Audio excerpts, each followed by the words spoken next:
they can't protect themselves from the pollution. So it's really up to all of us, not just the Shinnecock people, not just the Shinnecock kelp farmers, but for everyone to do their part. It really is inspiring and brings hope that we can restore for future generations what we hold in our memory of living here, not just, in our lifetime, but all of the traditions and culture that have been passed down onto us. We want to make sure that our kids have that as well. The water lets you in, and the water puts you out at the end of the day when it's time for you to leave. You feel like part of something much bigger than yourself, bigger than your time here on Earth. It sounds crazy, but you feel a part of. As we continue our Forces of Nature coverage, WNET Group's special collection exploring issues affecting our natural world and sustainability with community leaders, experts, artists, and viewers like you. Welcoming Tila Troge, Beverly Gwathney, and Denise Silva Dennis of the Shinnecock Kelp Farmers to the WLIWFM studio. Thank you all for being with us this morning. The Shinnecock Kelp Farmers are a multi-generational collective of Indigenous women, enrolled members of the Shinnecock Nation, leveraging their 10,000-plus-year-old relationship with the sea and seaweed to capture carbon and nitrogen in the waters of Shinnecock Bay and beyond, all while laying the groundwork for green jobs on the East End. Before telling the origin story of the organization, can we talk about Shinnecock Bay before colonization and talk about what changes have occurred here over time?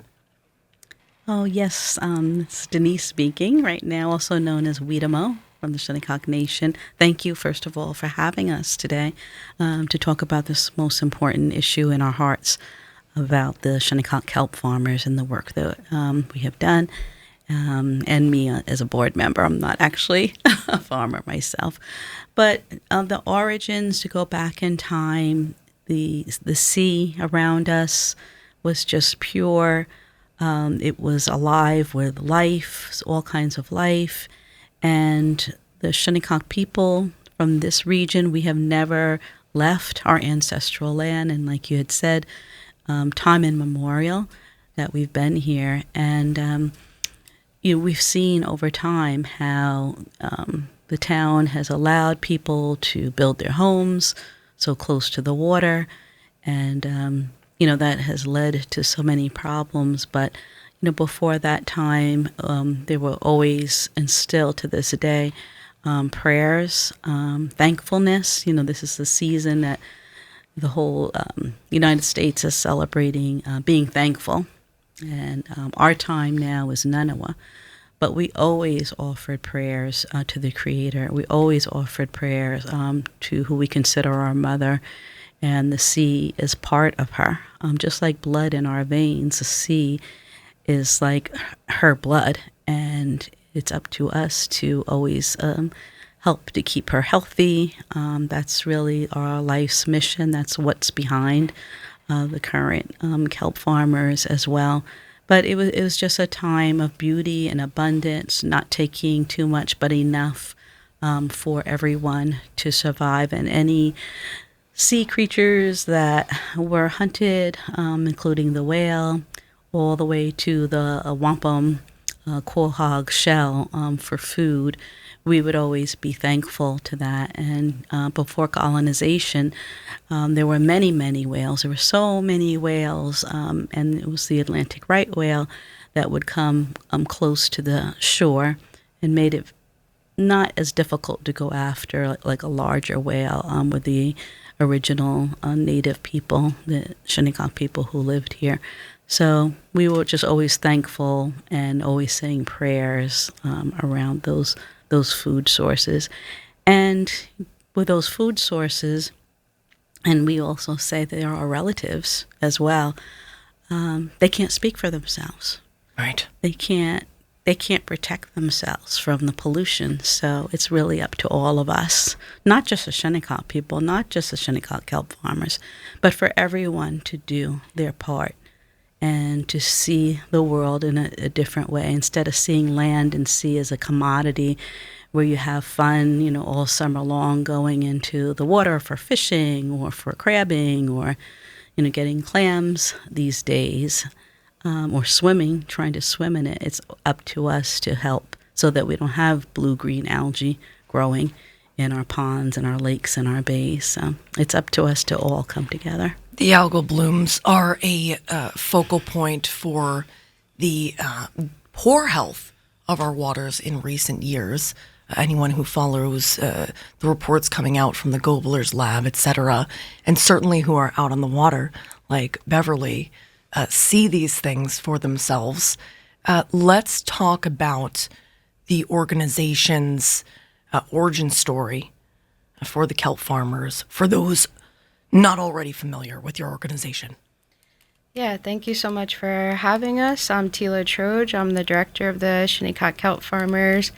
We got started in 2019. Our founder, Becky Genia, was featured in a film called Conscious Point that played nationwide on PBS. And it told the story of overdevelopment in our area and the harm to the ecosystem, and really beautifully displays Becky's advocacy for the environment and for her ancestors and future generations. And so an organization called Green Wave that specializes in regenerative ocean farming saw the film, was really moved by it, and reached out to Becky about her interest. And so we had a meeting, and they said, this may seem obscure, but would you have any interest at all in seaweed as a regenerative source of habitat replenishment? And so we met with them, and we said, actually we have a very deep-rooted history with seaweed, and our federal recognition, which was hard won after a 32-year court battle, in part depended on our sovereignty over the sea and seaweed as a natural resource in particular. So we let them know that we were very much interested, and they provided us a fair amount of technical assistance in cultivating and farming and outplanting sugar kelp into our local waterways, which is an incredible plant that has an ability to rebuild the ecosystem, to use photosynthesis to oxygenate the water and create like the ideal habitat for a species at a time where we're seeing just devastation in the bays, especially with the situation with the Peconic Bay scallops and the fish die-offs. It's so devastating for us to see. Prior to colonization, we experienced such a great abundance here, and we had a wealth of natural resources, and to see that decline, really, I remember a difference growing up here in my childhood versus now. And now that I'm a mother and I have 3 children, I really want to be able to do that type of restoration, replenishment, and regeneration so that they can experience the abundance that we've come to know, enjoy, and depend on here. Talk a little bit about what carbon and nitrogen does to our waters and how the kelp farming helps. So carbon is problematic because all of the excess carbon in our atmosphere is drastically warming the planet.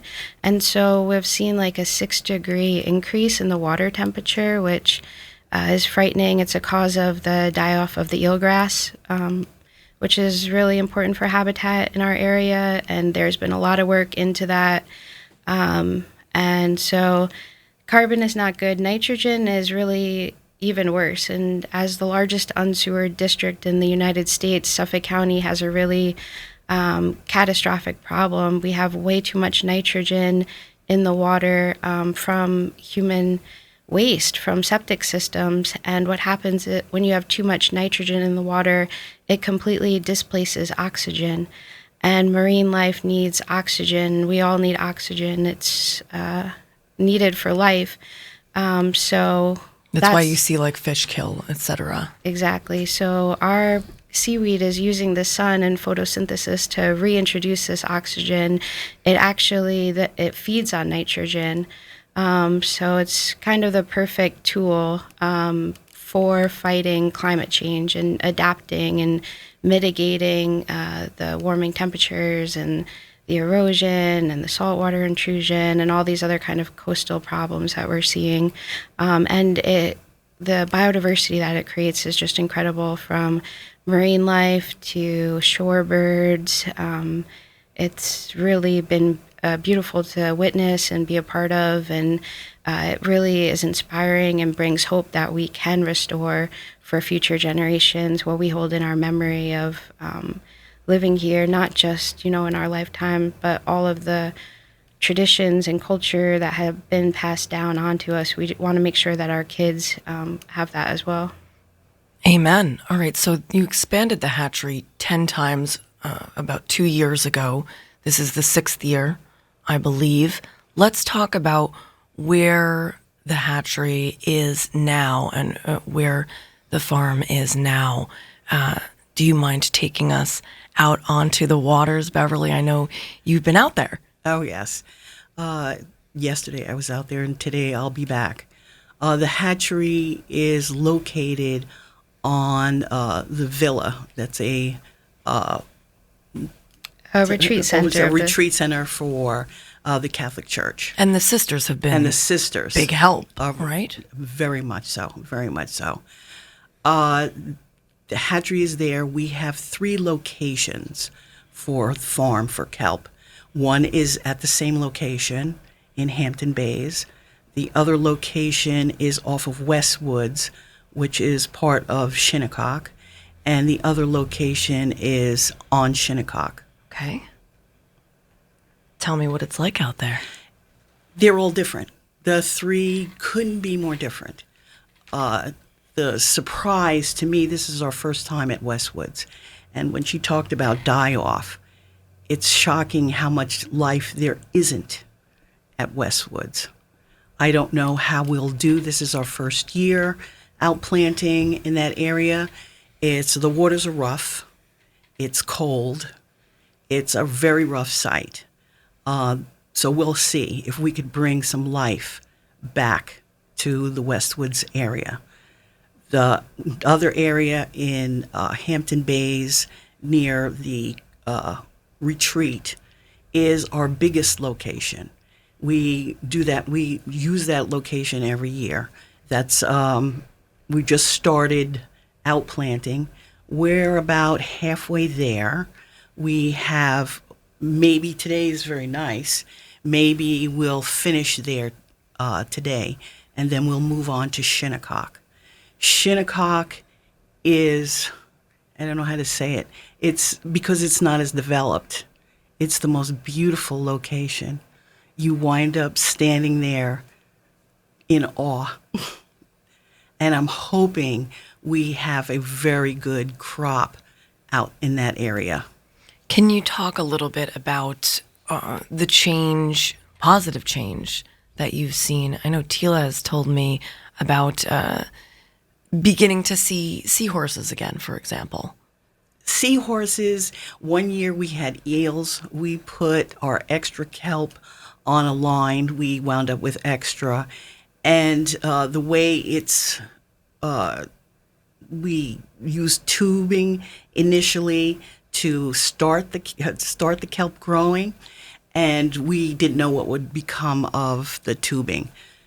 Eels, we had so many eels, and everything eats the eels. The eels add a lot to the area. They came in. I'm hoping that we can maybe drop some tubing and whatnot in the other locations to see if we get other animals that haven't been seen in the area, because there's nothing in Westwoods. There's nothing. Can you talk about that feeling of seeing biodiversity increasing, in a time where there is so much trauma and so much that hurts? Is it healing? It's healing, just being out there and being honored to be asked to be out there, whether it's these ladies here or whether it's the water lets you in and the water puts you out at the end of the day when it's time for you to leave. You feel like part of something much bigger than yourself, bigger than your time here on Earth. It sounds crazy, but you feel a part of. It doesn't sound crazy at all. I wanted to finish with an adjacent topic. Denise, do you mind talking about the dual purpose of this initiative? Because while it's certainly helping to fight pollution in our waters, it's also helping to combat disenfranchisement of the nation and its people. Right. One of the interesting things about the kelp farming is it's done in the wintertime, so it doesn't impact anyone. But from time to time, I think that like the Bay Constable will come by and kind of look and see what the kelp farmers have been doing. And so just for people to come and look and see, like, what are they doing out there? Maybe they shouldn't be out there.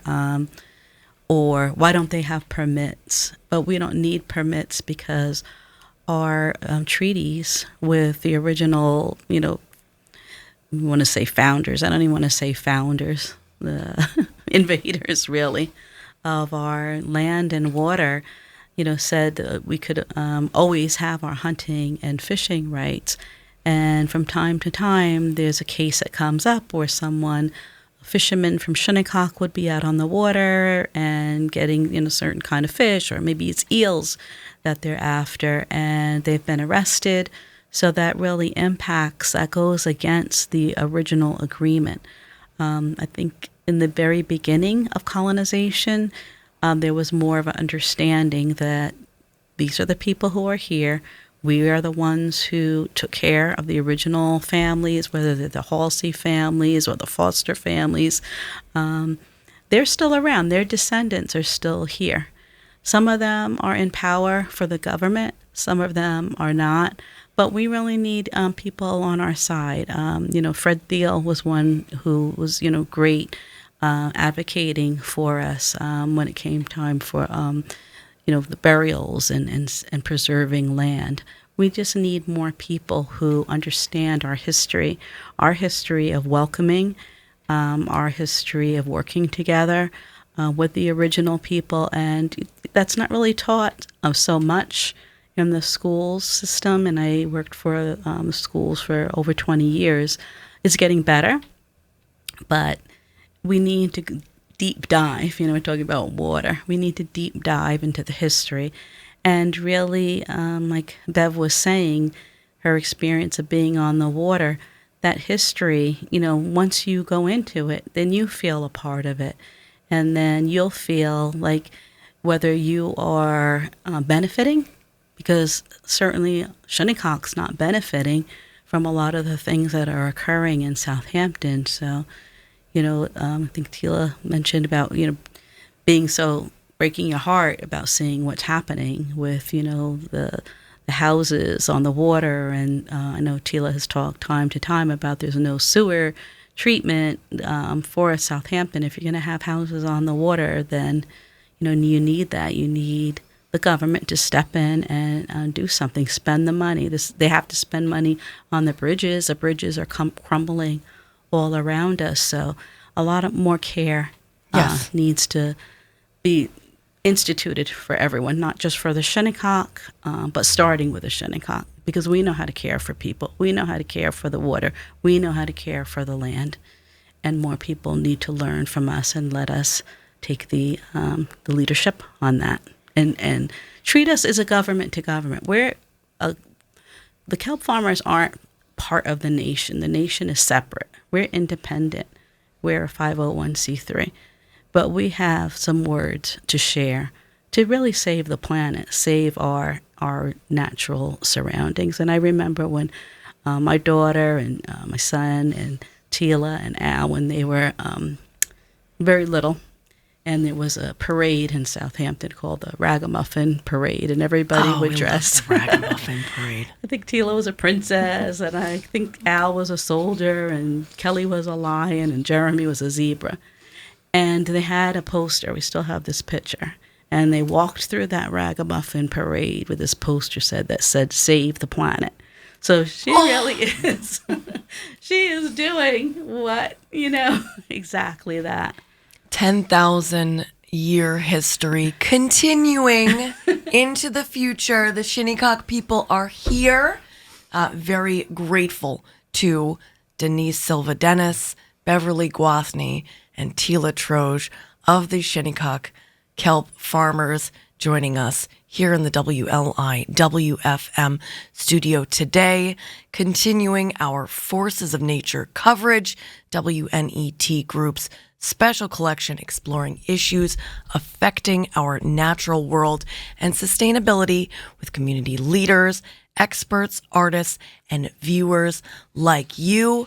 For more information on the Shinnecock Kelp Farmers, you can go to shinnecockkelpfarmers.com.